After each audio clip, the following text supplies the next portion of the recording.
하겠습니다. 데살로니가전서 4장 7절에서 12절 한 목소리 읽겠습니다. 시작. 하나님이 우리를 부르심은 부정하게 하심이 아니요 그러므로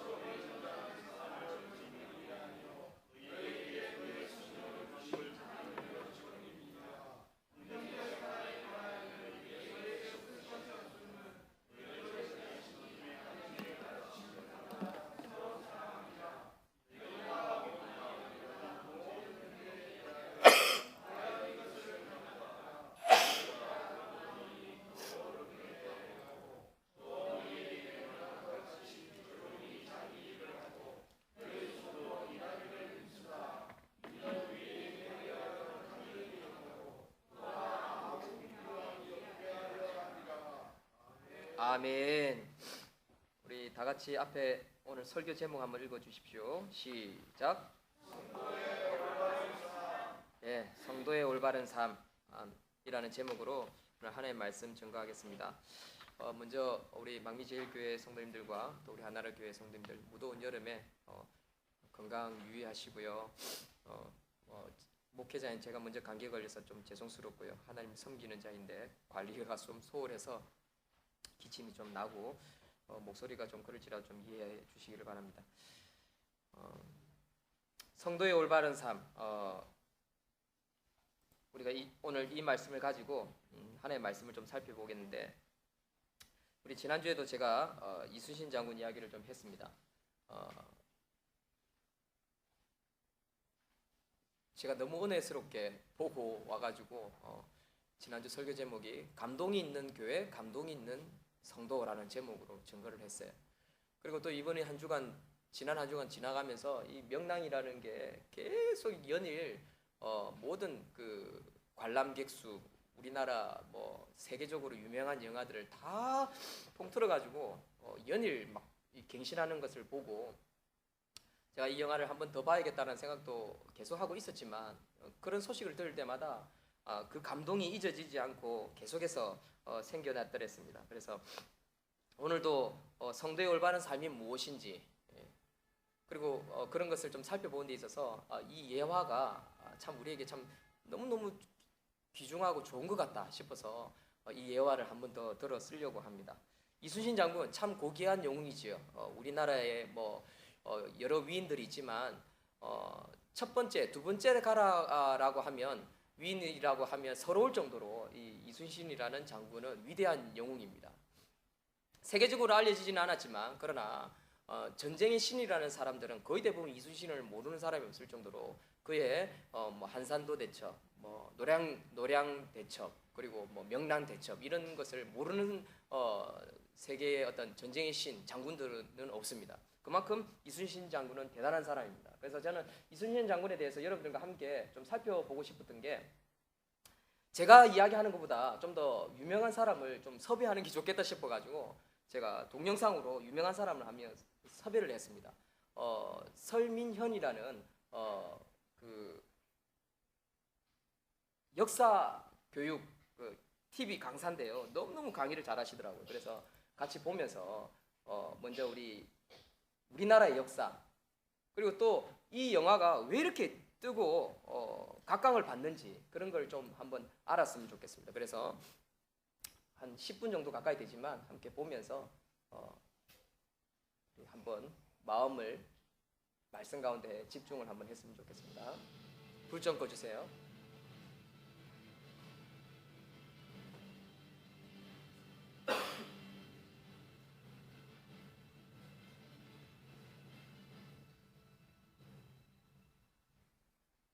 우리 역사를 사랑하시는 대한민국 국민 여러분들 안녕하십니까?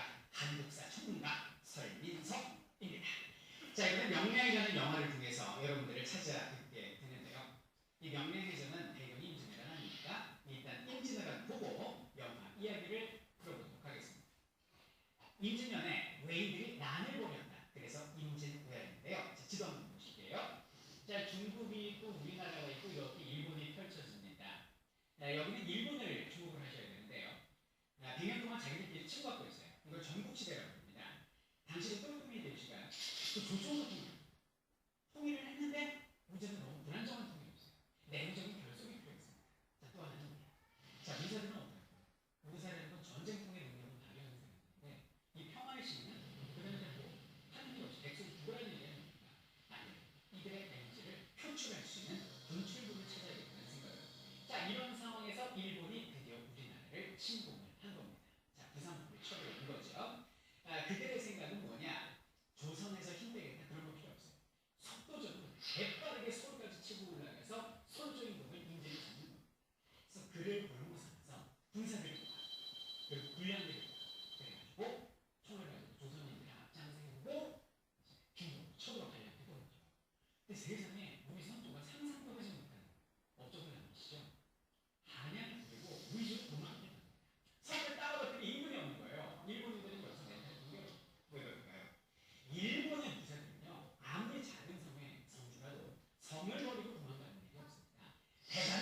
자, 그리고 이제 3년 동안 휴전에 들어가죠.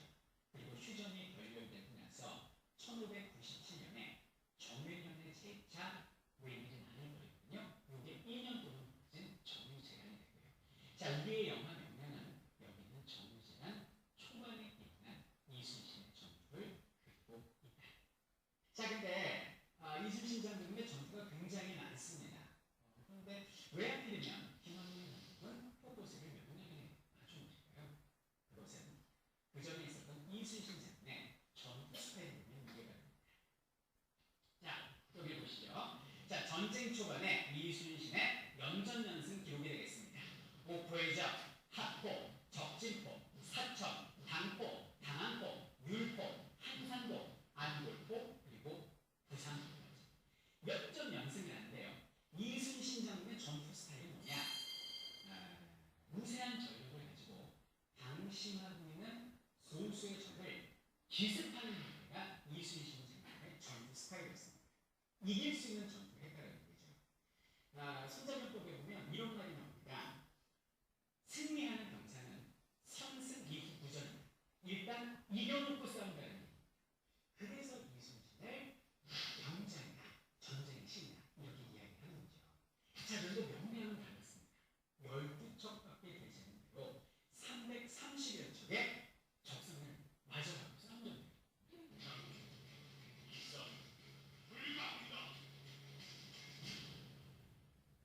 이건 불가능한 전투입니다. 근데 실제 이 전투에서 이겼다는 거예요.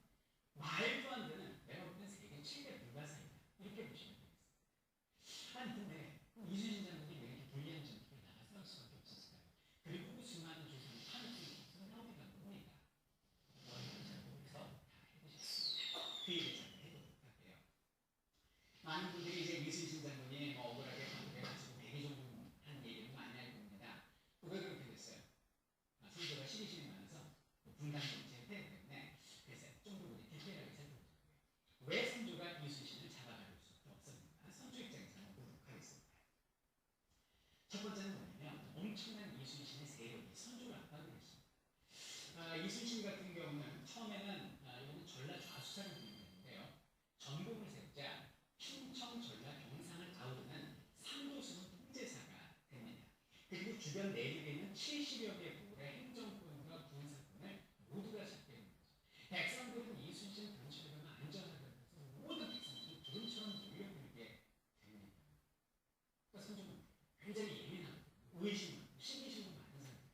본인은 의주로 도망가려고 하니까 비겁의 아이콘으로 백성들한테 낙인 찍혔는데 이순신은 무슨 왕처럼 대상 왕국을 만들고 거기에 왕처럼 군림하는 것처럼 보이는 거죠. 밖에 왜가 적이라면 안에는 이순신이라는 또 하나의 적이 서서히 크고 있다는 선조는 압박감을 느꼈던 것이죠. 또 하나, 선조 입장에서는 굉장히 오만하고 방지한 장소라고 생각했습니다. 선조의 아들이 뭐냐면 영화를 만든 광해가 이제 전장을 뛰어다니면서 의병을 진두지휘할 때 이순신한테 편지를 보냅니다.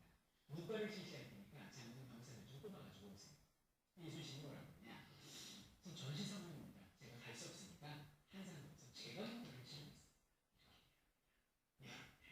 무과, 과거 시험은요. 임금님이 주관하는 시험이에요.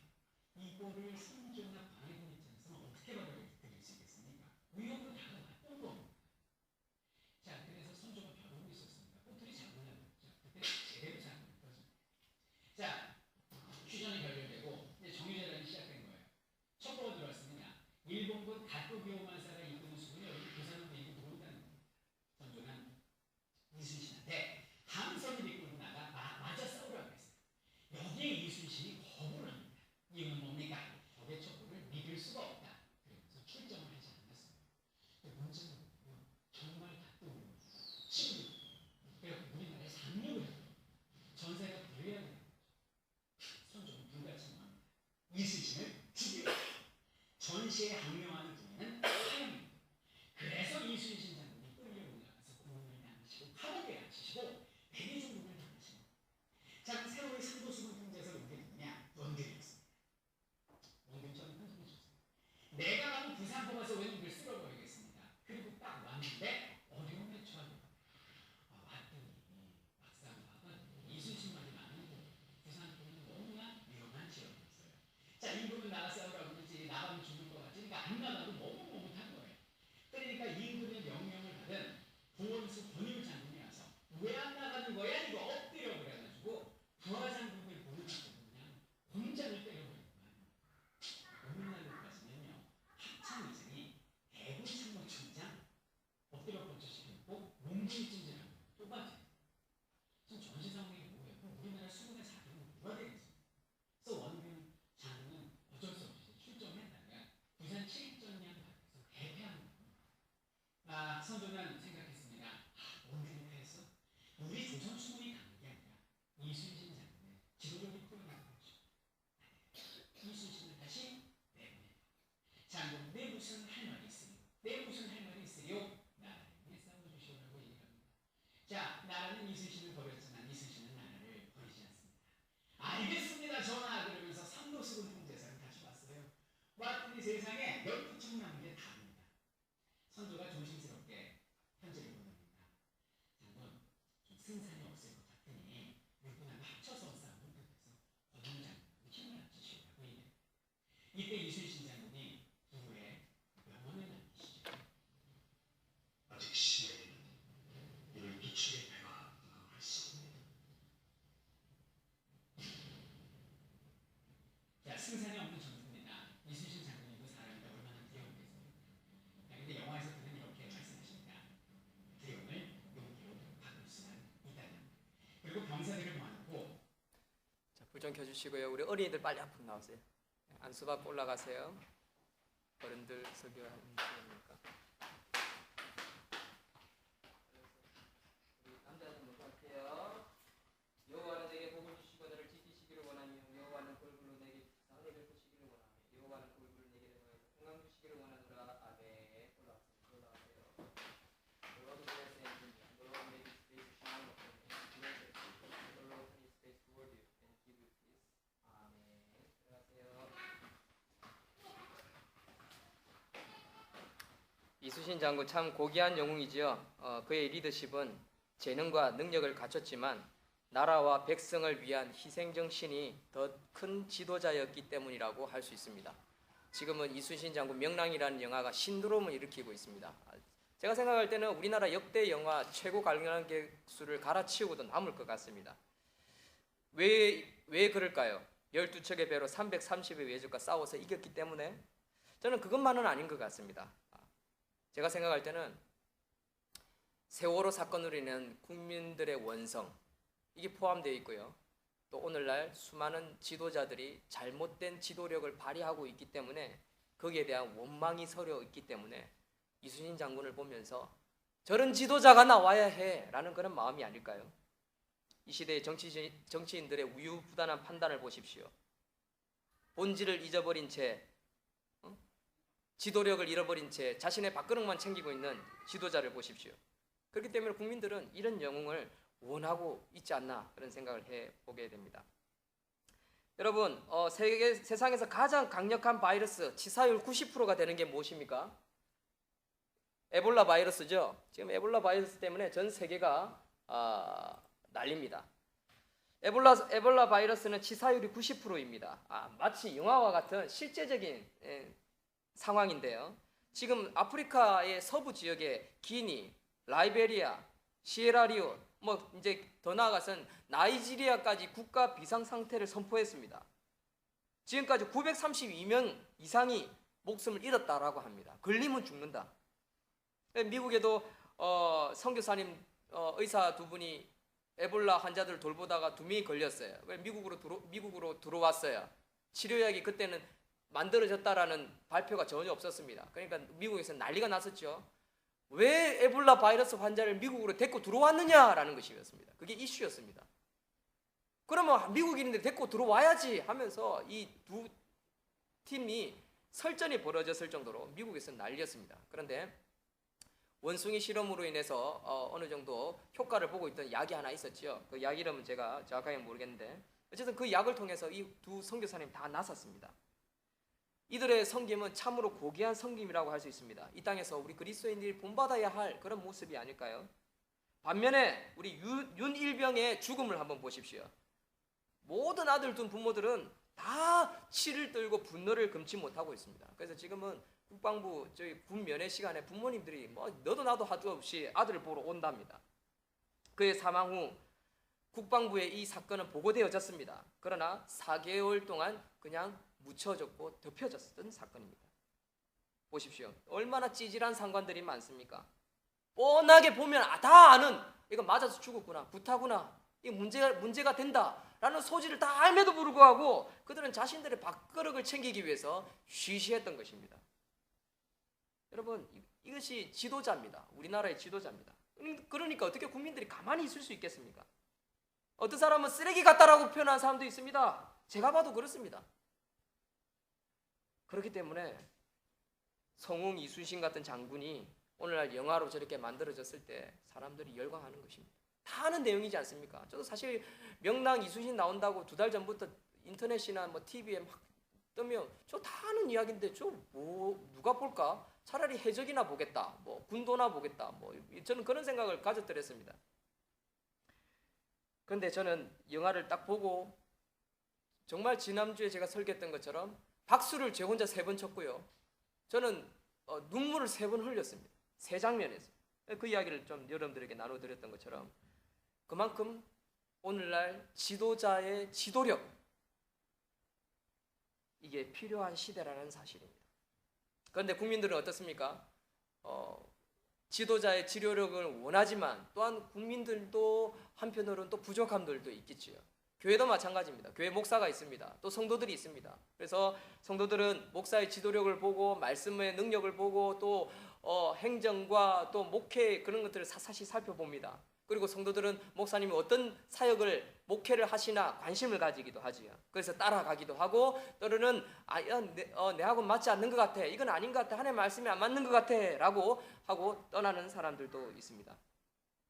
분명히 이 시대에 이 나라의 교회에는 영웅이 필요한 건 사실입니다. 올바른 지도자, 바른 지도자, 정말 바른 성김의 지도자들이 필요한 것은 틀림이 없습니다. 시대가 영웅을 만들어낸다는 말도 있지요. 준비된 자만이 영웅이 될 수 있는 것은 틀림이 없습니다. 그러나 누구나 영웅이 될 수 있는 것은 또 아닙니다. 그렇다면 평범한 저와 여러분들, 우리는 어떠해야 합니까? 하나님의 말씀을 부여잡고 살아가는 그리스도인으로서, 하나님의 백성으로서 우리는 어떤 삶을 살아야 하나님이 기뻐하시는 삶을 사는 자라고 할 수 있을까요? 여러분, 꼭 한 가지 잊어버려서는 안 되는 것, 간과해서는 안 되는 게 한 가지 있습니다. 무엇입니까? 우리가 살아가는 80평생, 90평생, 100년, 뭐 의술이 발달했으니까 120년, 130년 산다고 하는데 이 일생이 다가 아니라는 사실입니다. 이 사실 믿으십니까? 이 믿음 없이는요, 보이지 않는 세계가 있다, 보이지 않는 천국이 있다라는 이 사실을 믿지 않으면요, 저와 여러분들이 살아가는 이 인생은요, 참으로 불쌍한 인생이 되어버린다는 것입니다.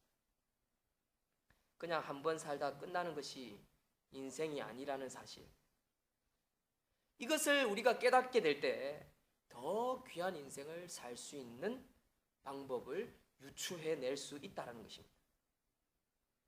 그렇구나, 내가 사는 삶이 이게 다가 아니구나 라는 걸 깨달을 때 나그네 인생이 이 삶을 좀 더 가치 있게 설계하고 좀 더 가치 있는 방향으로 또 더 가치 있는 삶을 살기 위해서 꿈을 버리지 않고 목표를 쥐고 표대를 향하여서 달려갈 수 있는 저와 여러분들이 될 수 있다는 사실입니다. 그래서 하나님은 우리에게 미션을 주고 계십니다. 우리에게 더 고귀한 삶을 살 수 있는 그런 미션을 주고 계신다는 사실입니다. 간단하게 결론부터 내려보겠습니다. 우리는 하나님의 명령을 따라 작은 일부터 섬기다 보면 하나님 나라, 영원한 나라의 영웅이 될 수 있다는 사실을 깨닫고 믿으시는 저와 여러분들이 되시기를 주의 이름으로 축원드립니다. 아멘. 마태복음 25장 21절, 23절 말씀 다 같이 한번 읽어보겠습니다. 시작. 그 주인이 이르되 잘하였도다 착하고 충성된 종아, 내가 적은 일에 충성하였음에 내가 많은 것을 네게 맡기리니 내 주인의 즐거움에 참여할지어다. 아멘. 이게 사실은 우리가 꼭 붙들어야 할 하나님의 메시지 중에 아주 중요한 메시지라고 할 수 있습니다. 작은 일에 충성하였습니다. 하나님은요, 우리가 작은 일에 충성할 때, 특별히 작은 일이라고 할 수 있는 게 뭐 있습니까? 교회지요, 교회. 하나님 나라를 섬기는 거. 눈에 보이지 않지 않습니까? 천국이 보입니까? 하나님이 보입니까? 예수님이 보입니까? 성령님이 보입니까? 오직 이 말씀 하나 붙들고 살아가야 되는데 어떤 교단은 이 말씀이 진리가 아니래요. 틀린 게 너무 많대요. 사람이 지어냈대요. 그리고 성령의 역사, 하나님 역사를 믿지 않습니다. 그러니까 어떻게 하나님 나라가 확장되어지고 기적이 일어나고 그 기적이 일어났을 때 이게 하나님이 하셨습니다 라고 감사하고 고백할 수 있겠습니까? 고백할 수 없는 것이죠. 여러분, 작은 일에 충성할 수 있는 저와 여러분들이 되시길 주의 이름으로 축원드립니다. 아멘. 이게 오늘 핵심입니다. 그렇다면 오늘 본문을 통해서 하나님께서는 우리에게 무엇을 가르쳐 주느냐, 그리고 그리스도인의 삶이 어때야 하는지를 가르쳐 주고 있는데 첫 번째가 뭐냐? 거룩한 삶입니다. 거룩한 삶. 따라합니다. 거룩한 삶을 살자. 하나님은요, 저와 여러분들에게 거룩한 삶을 강조하고 있습니다. 다 같이 7절 말씀, 다 같이 여러분들 성경을 펼치시고 읽겠습니다. 7절 하나님이 시작. 하나님이 우리를 부르심은 부정하게 하심이 아니요 거룩하게 하심이니. 사랑하는 성도 여러분, 하나님은요 저와 여러분들을 왜 부르셨냐? 거룩하게 하기 위해서 부르셨습니다. 하나님은 우리는 거룩한 삶을 살고 부끄러움을 당치 않도록 살도록 하기 위해서 부르셨다는 것이지요. 부정하게 산다는 것은 부정함 가운데 살다가 부끄러운 구원만을 받고 그냥 천국 쏙 하고 들어가는 그런 구원을 하나님은 원치 않는다라는 사실을 우리는 오늘 본문을 통해서 찾아볼 수 있습니다. 사실 그런 구원은요 가능치도 않습니다. 내가 70, 80평생 내 마음대로 살다가 마지막에 교회 가서 이렇게 기도 한번 받고 천국 가야지. 그 구원은 온전한 구원이 될 수 없습니다. 인간적으로 이야기하면 알 수 없어요. 하나님이 판단하시는 문제지. 어쩌면 구원 못 받을 수도 있는 것입니다. 진짜 구원은 무엇입니까? 거룩한 삶을 살기 위해서 끊임없이 추구하고 노력하는 자세. 내가 믿음으로 살겠습니다 라고 결심을 하면요, 거룩한 삶을 살기 위해서, 추구하기 위해서 자기 자신을 쳐서 복종시키는 삶을 살 수밖에 없다는 것입니다. 이게 믿음의 섭리인 것입니다. 그래서 오늘 본문 7절을 통해서 하나님이 우리를 부르심은 부정하게 한 것이 아니라 거룩하게 하기 위해서, 거룩한 삶을 살도록 하기 위해서 우리를 불렀다라는 것입니다.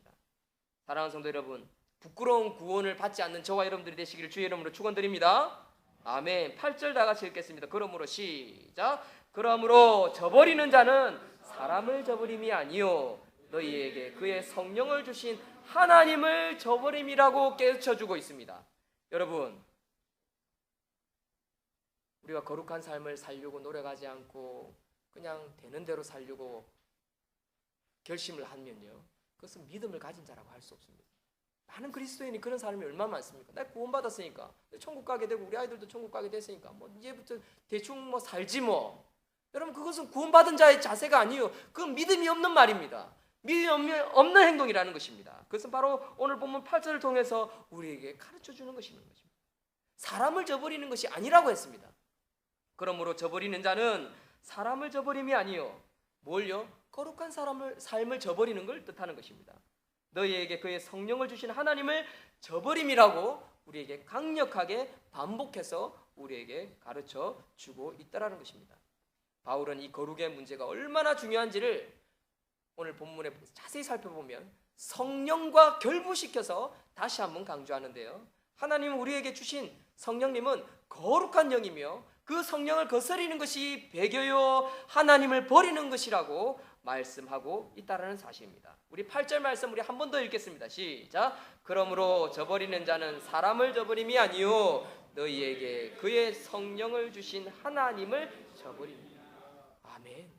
무슨 말입니까? 성령 해방죄인 것입니다. 성령 해방죄. 믿음 있노라. 내가 교회 다니니까, 내가 세례 받았으니까, 내가 천국 가니까 씨는 대충 살아야지.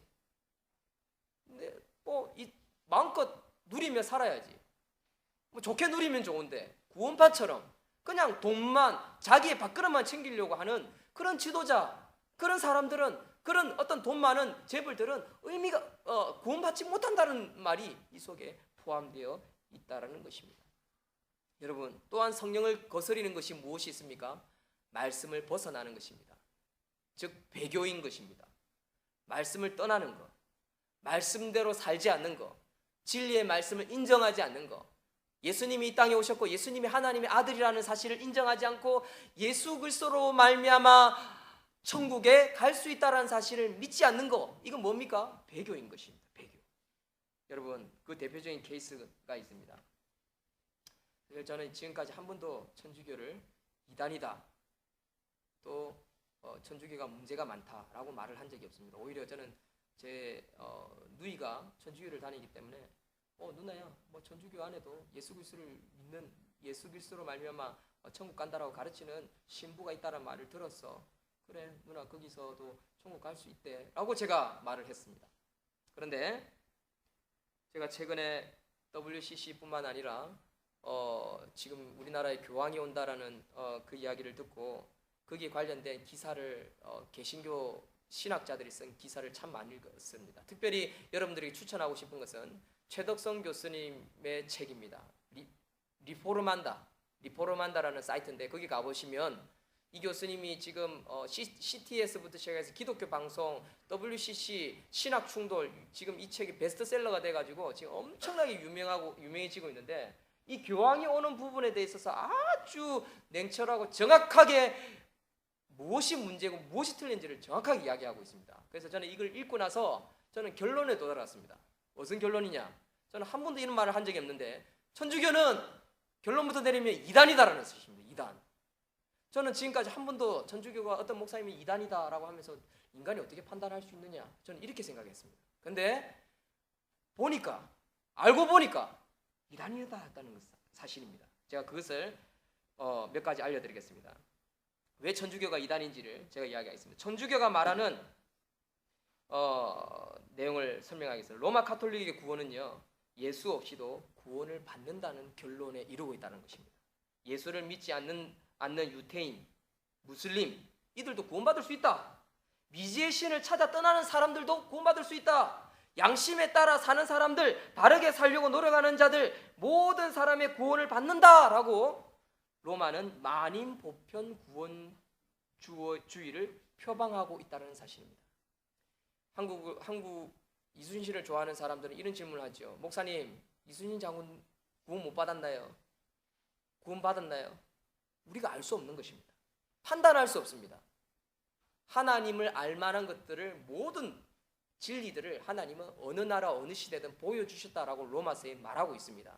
그런데 우리가 판단을 할 수는 없습니다. 구원 받았다, 못 받았다, 그걸 결론을 내리는 데는 우리에게는 한계가 있다는 사실을 인정하는 게 중요한 겁니다. 그러니까 저는 이순신이 구원받은지 안 받은지 모릅니다.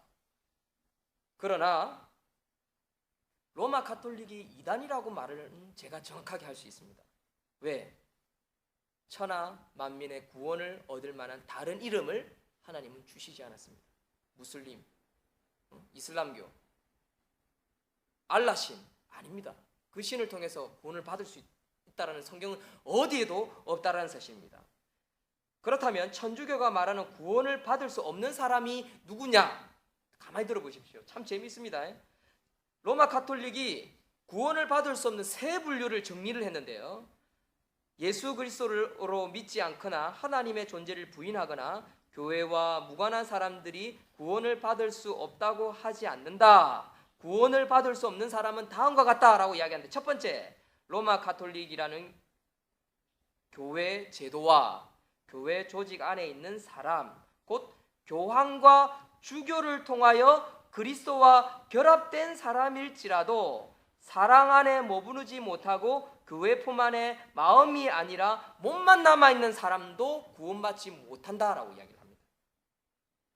다시 말하면 온전한 마음을 다하지 않는 형식적인 명목상 로마 가톨릭 교회 신자들은 구원을 받지 못한다라는 것이 이들의 첫 번째 구원받지 못하는 대상의 특징입니다. 얼핏 보면 맞는 말 같지요. 본질이 가톨릭 교회 안에 있는 선을 행해야 한다는 것을 이 속에 포함하고 있는 것입니다. 당시 선을 행했습니까? 선을 안 행했지요? 당시 구원받지 못하는 것입니다. 여러분, 이건 무엇입니까? 선을 통해서 구원받는다라는 것이 천주교의 핵심인 것입니다. 여러분, 이것은 하나님의 말씀과 위배되는 것입니다. 두 번째, 그리스도께서 로마 가톨릭 교회를 세우신 것을 모르지 않으면서도, 알면서도 교회에 들어오기를 싫어하거나 로마 가톨릭 교회 안에 머물러 있기를 거부하는 사람들도 구원받지 못한다. 즉 저와 여러분도 구원받지 못한다는 거예요. 로마 가톨릭 교회 안에 머물러 있지 않기 때문에. 종교개혁자들, 마틴 루터, 칼빈 이런 16세기 종교개혁자들 전부 다 구원받지 못한다라고 그들은 말하고 명시하고 있는 것입니다. 세 번째, 악마의 속임수에 넘어가 허황된 생각에 빠지거나 진리를 거짓과 뒤바꾸고 피조물을 섬기는 자, 하나님 없이 살다가 죽어가는 자가는 극도의 절망에 놓인 사람들도 구원받지 못한다. 자살하는 사람도 구원받지 못한다. 이게 포함되어 있는 거죠. 사탄의 미혹당한 악인들 전부 다 구원받지 못한다라고 이야기를 하는 겁니다. 여러분, 예수님은요 우리에게 딱 한 가지 주셨습니다. 나는 길이요 진리요 생명이니 나로 말미암지 않고는 하나님 아버지께로 올 자가 없느니라. 여러분, 예수님이 하신 말씀이 진리입니다. 예수님이 우리에게 정확한 답을 주셨습니다. 나로 예수님으로 말미암지 않고는 하나님께로 올 자가 없다라고 말하고 있습니다. 그런데 로마 가톨릭은 이 사실을 안 믿는다는 사실, 이 사실. 다른 방법으로도 하나님께로 갈 수 있다, 천국에 갈 수 있다는 것이 천주교의 핵심이라는 것입니다. 여러분, 이것이 이단이 아니고 무엇입니까? 여러분, 말씀과 전혀 관계가 없습니다. 오히려 예수님의 말씀이 천주교 교황의 교회의 밑에 있습니다. 그리고 그들은 더 나아가서 이번에 개신교를 형제교회로 인정하지 않을 뿐만 아니라 개신교를 악으로 지칭했습니다. 여러분들 동영상을 꼭 한번 보십시오. 저희 교회 홈페이지에도 동영상 올려놨고요. 로마 가톨릭이 개신교를 악으로 칭해서 전쟁까지 선포하고 있는 것을 우리는 보게 됩니다. 여러분, 이것은 바로 배교한 음녀의 모습이라는 것입니다. 우리 다 같이 성경 말씀 두 구절인데, 첫 번째 잠언 30장 20절 읽겠습니다. 음녀의 자치도 시작. 음녀의 자치도 그러하니라. 그가 먹고 그의 입을 씻은 같이 말하기를 내가 악을 행하지 아니하였다 하느니라. 잠언 30장 20절. 여러분, 음녀의 특징은요, 자기는 악을 안 했으니까, 나는 선을 행했으니까 나는 천국 간다. 여러분, 예수 그리스도를 배반하고는요, 그는 이단이지, 음녀지, 천사가 아닙니다. 하나님의 백성이 아닌 것입니다. 여러분, 음녀가 다른 게 아닙니다. 예수 그리스도를 배반한 자가 음녀인 것입니다. 여러분, 요한계시록 17장 1절 시작. 또 7 대접을 가진 7 천사 중 하나가 와서 내게 말하 이르되 이리로 오라. 많은 물 위에 앉은 큰 음녀가 받을 심판을 네게 보이리라. 그 음녀를 누가 심판하십니까? 예수님이 심판하신다는 요한계시록의 예언인 것입니다. 많은 물 위에, 많은 사람들 위에, 자기를 따르는 불교도 따르고 이슬람교도 따르고 유대인들도 따르고 모든 잡신들을 다 따르고 다 섬기게 해서 하나 되게 해놓고 그 위에 교황이 서가지고 자신은 사랑한다, 선을 베푼다, 모든 사람을 다, 모든 종교를 다 포용하겠다 해놓고 그 물 위에 앉아서, 여러분들 이것이 큰 음녀가 아니고 무엇이겠습니까? 요한계시록은 정확하게 예언하고 있는 것입니다. 말세가 다 되었다는 것을 보여주고 있는 것입니다. 저는 그 전까지 목사님들이 이런 설교를 하면 저는 도저히 이해가 안 됐습니다. 아마 제가 영성이 없었겠지요. 그런데 최근 5년 사이 동안 로마 가톨릭이 선포한 어떤 교리나 그런 내용들을 문헌들을 살펴보고 읽으면서 로마 가톨릭이 완전히 배교를 했구나, 완전히 이단의 길로 갔구나라는 것을 제가 알게 되었습니다.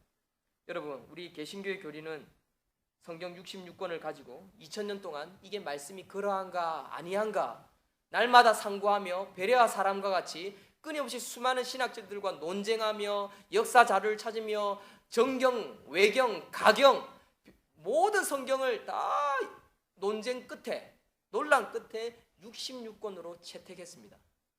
이것은 무슨 말입니까? 오픈되어서 열린 마음으로 논쟁하고 연구하고 또 글을 쓰고 그러한가 아니한가 1년, 10년도 아니라 2000년 동안 수많은 논쟁거리 끝에 채택되어진 것이 정경 66권입니다. 여러분, 그 정경 66권을 무시한다는 것은 즉 하나님의 말씀을 더 이상 하나님의 말씀으로 인정하지 않는다는 것입니다. 여러분, 저와 여러분들이 읽고 있는 이 성경 66권은요, 이렇게 세상이 아름답고 행복하게 엄청난 속도로 발전하는 그런 가운데서도 더 이상 고쳐지거나 수정되어지지 않는 무한 성경이라는 사실을 기억할 수 있는, 인지할 수 있는, 믿을 수 있는 저와 여러분들이 되시기를 주의 이름으로 축원드립니다. 아멘. 여러분, 교황 프란치스코가 뭐라고 말한 줄 아십니까? 교황 프란치스코가 이런 말을 했습니다. 행복해지려면 전도하지 마라 라고 했습니다. 행복해지려면 전도하지 마라.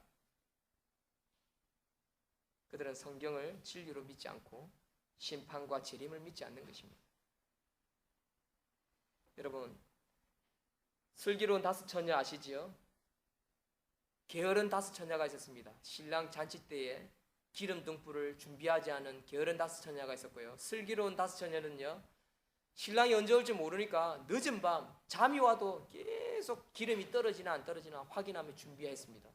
그리고 잔칫날에 되었을 때 문을 똑똑 걸었을 때 기름이 준비된 슬기로운 다섯 처녀는 그 잔치 천국에 들어갈 수 있었습니다.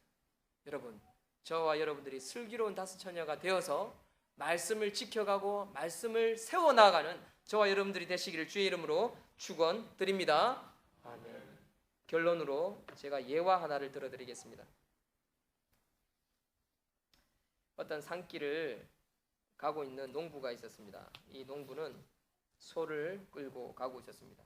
자기 전 재산이었습니다. 그런데 이 소를 끌고 가고 있는 이 농부의 뒷모습을 수상한 두 남자가 지켜보고 있는 거예요. 이 수상한 두 남자 중에 한 남자가 옆에 있는 그 사람이 이렇게 말을 했습니다. 야, 조금 기다려봐. 내가 저 소 빼앗아 올게. 자네가 아무리 소매치기의 달인이라고 하지만 저 물건은 너무 큰데 네가 어떻게 빼앗아 올 수 있느냐? 두고 보면 알게 돼. 알고 보니까 이 수상한 두 남자는 소매치기범이었습니다. 한 소매치기가 농부가 가는 길에 잽싸게 앞질러 가서 새 가죽신 한 짝을 딱 떨어뜨려 놓았습니다. 그리고 그가 발견하기 쉽게 놓아두었던 것입니다. 농부는 산길을 계속 가는 가운데 이 새 가죽 한 짝을 발견하고 손에 집어들었습니다. 새 신이네. 어이, 안타깝다. 한 짝밖에 없네. 아무 소용이 없구나 하고 휙 던져버렸습니다. 농부는 아쉬워하면서 가죽신을 버리고 개소소와 함께 길을 향했습니다. 그러다가 조금 더 걸어서 모퉁이를 돌자 똑같은 새 가죽신 한 짝이 또 놓여져 있는 것입니다. 이런 횡재가 다 있나? 깊은 산속을 지나는 사람은 아무도 없었을 거니까 이걸 하나 들고 아까 거기까지 쫓아가면 내가 신 하나를 얻게 되는 거구나. 그대로 있겠지 하고 그는 그 한 짝 신을 가지러 가기 위해서 소를 가까운 나무에 묶어두고 서둘러 왔던 길을 향해 뛰어갔습니다. 예상대로 가죽신은 그곳에 있었습니다. 그러나 농부는 멀쩡한 새 가죽신 한 켤레는 얻었을지는 몰라도 그의 전 재산을 잃어버리고 말았습니다. 여러분, 이 예화는요, 우리에게 엄청난 것을 가르쳐주고 있습니다. 우리는요, 이 세상이 너무나 발전하고 아름다워지고 있는 것을 보고 있습니다. 발전하는 과학, 경제, 사회, 문화, 예술 보고 있습니다. 얼마나 누릴 것이 많습니까? 20대 젊은이들은요, 서울에 사는 20대 젊은이 이쁜 여자, 잘생긴 남자 아이들은요, 홍대, 락카페, 춤추는데 휘황찬란한데 안 가본 사람이 없습니다. 오히려 일주일에 두세 번씩 가는 걸 자랑스러워하는, 돈 많은 것을 자랑스러워하는 사람들이 수두룩한 시대에 살아가고 있습니다. 여러분, 우리는 지금 새 가죽신 한 켤레를 얻고자 우리가 가진 전 재산, 진리를 놓쳐버릴 수 있다는 사실을 꼭 기억할 수 있는 저와 여러분들 되시기를 주의 이름으로 축원드립니다. 우리가 가진 진리, 이거 놓치면요 다 잃어버리는 것입니다. 기도하겠습니다.